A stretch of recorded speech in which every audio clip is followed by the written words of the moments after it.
My name is Leslie Doherty, and I currently serve as an instructional leader, an interventionist, accountability coordinator, education specialist, and the TIA lead for Health Center ISD. I hold a master's degree in education, curriculum, and instruction.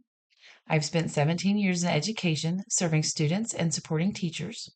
Throughout my career, I have taught middle school science, high school science, including chemistry and integrated physics and chemistry, as well as teaching yearbook courses. I have also served in many leadership roles, including science department chair, instructional coach, eduforia specialist, and the curriculum support specialist. I believe that these diverse experiences have equipped me with the knowledge and leadership skills and passion necessary to successfully serve as campus principal and positively impact my students, staff, and the community. My leadership philosophy is centered on being a servant leader and continuous collaboration. I believe strong relationships, high expectation, and continuous improvement create conditions necessary for both teachers and students to succeed. My role as a leader is to support, develop, and empower those while keeping student success at the center of every decision.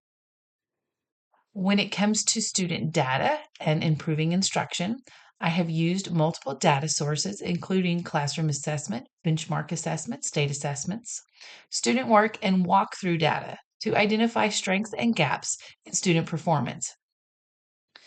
As the accountability coordinator and TIA lead, I regularly work with teachers and analyze data to determine the next steps for instruction. Data should not simply measure performance, but should also drive instructional decisions and guide interventions. Through PLCs and coaching conversations, I support teachers in using data and adjust instruction and improve student outcomes.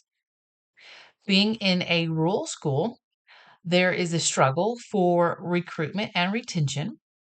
And I believe that recruitment and retaining quality teachers begins with creating a positive school culture in which educators feel valued and supported.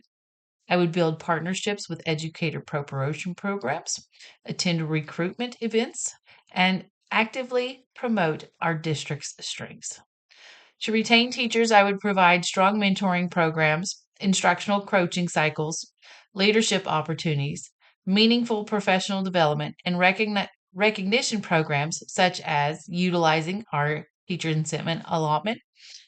Teachers are more likely to stay and feel when they feel valued and appreciated and rewarded for their hard work. In a small town, everybody knows everybody. So, to maintain professionalism and confidentiality, it is critical to build trust. As a school leader, I understand that sensitive information regarding students, staff, and families remain confidential regardless of professional and personal relationships within the community. I would follow the district policies, the legal requirements, and ethical standards to ensure conversations about confidential matters only occur with appropriate individuals.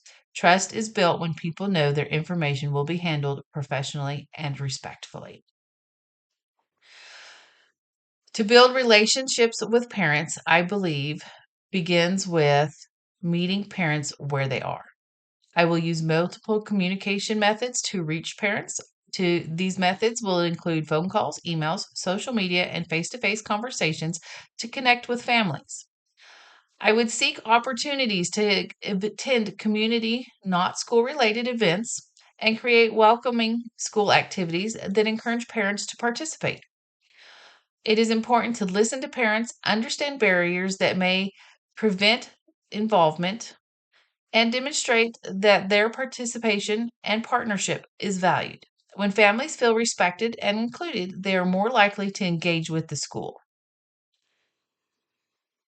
On creating a positive culture, I believe that the culture needs to start with establishing a shared vision focused on student success. I believe that building a strong relationship, celebrating accomplishments, maintaining high expectations, and creating opportunities for collaboration.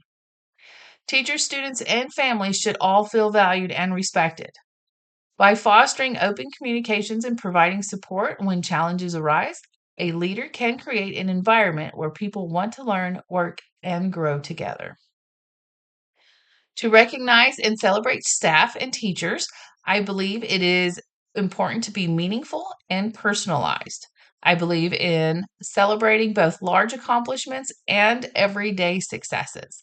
This includes staff spotlights, recognition during faculty meetings, handwritten notes, social media acknowledgments, and Educator of the Year recognition, and also provide opportunities for leadership roles.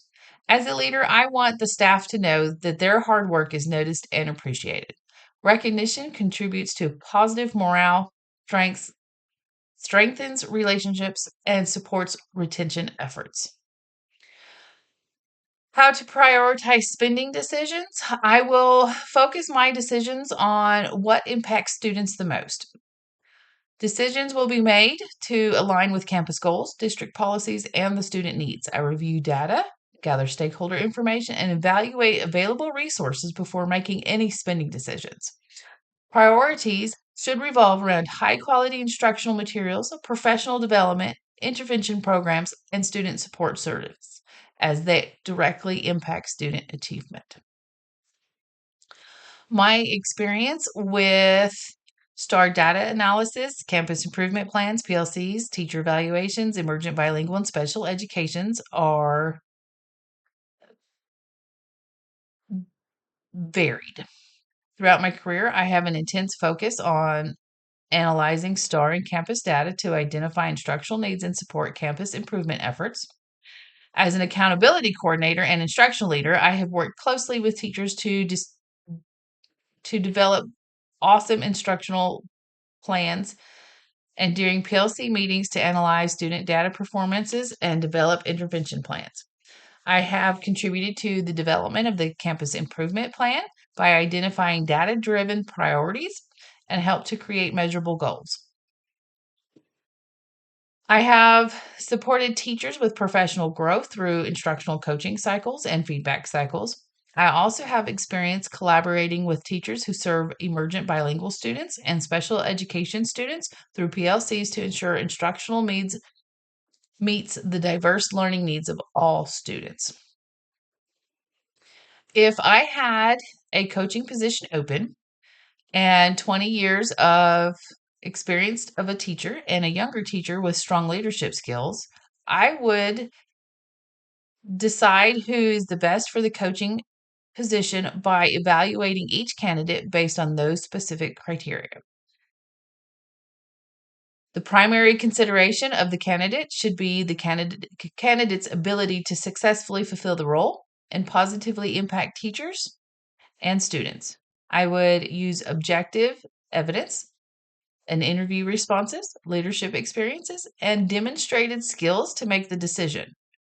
After making my decision, I would explain the strengths that influence the decision and provide constructive feedback while encouraging continued leadership growth opportunities for the candidate who was not selected.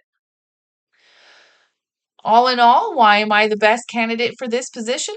I believe that I am the best candidate for this position because I bring a combination of instructional expertise, leadership experiences, and a genuine passion for serving students, teachers, and families. Over the past 17 years, I have served in multiple leadership roles. These roles include instructional leader, interventionist, accountability coordinator, and the TIA lead. All of these experiences have helped develop skills in instructional coaching, data analysis, and professional development. As a leader, I am committed to building a positive school culture where students are successful at high levels and teachers feel supported. Most importantly, I will lead with integrity, collaboration, and student-centered mindset that keeps the focus on what is best for our kids. Thank you for your time.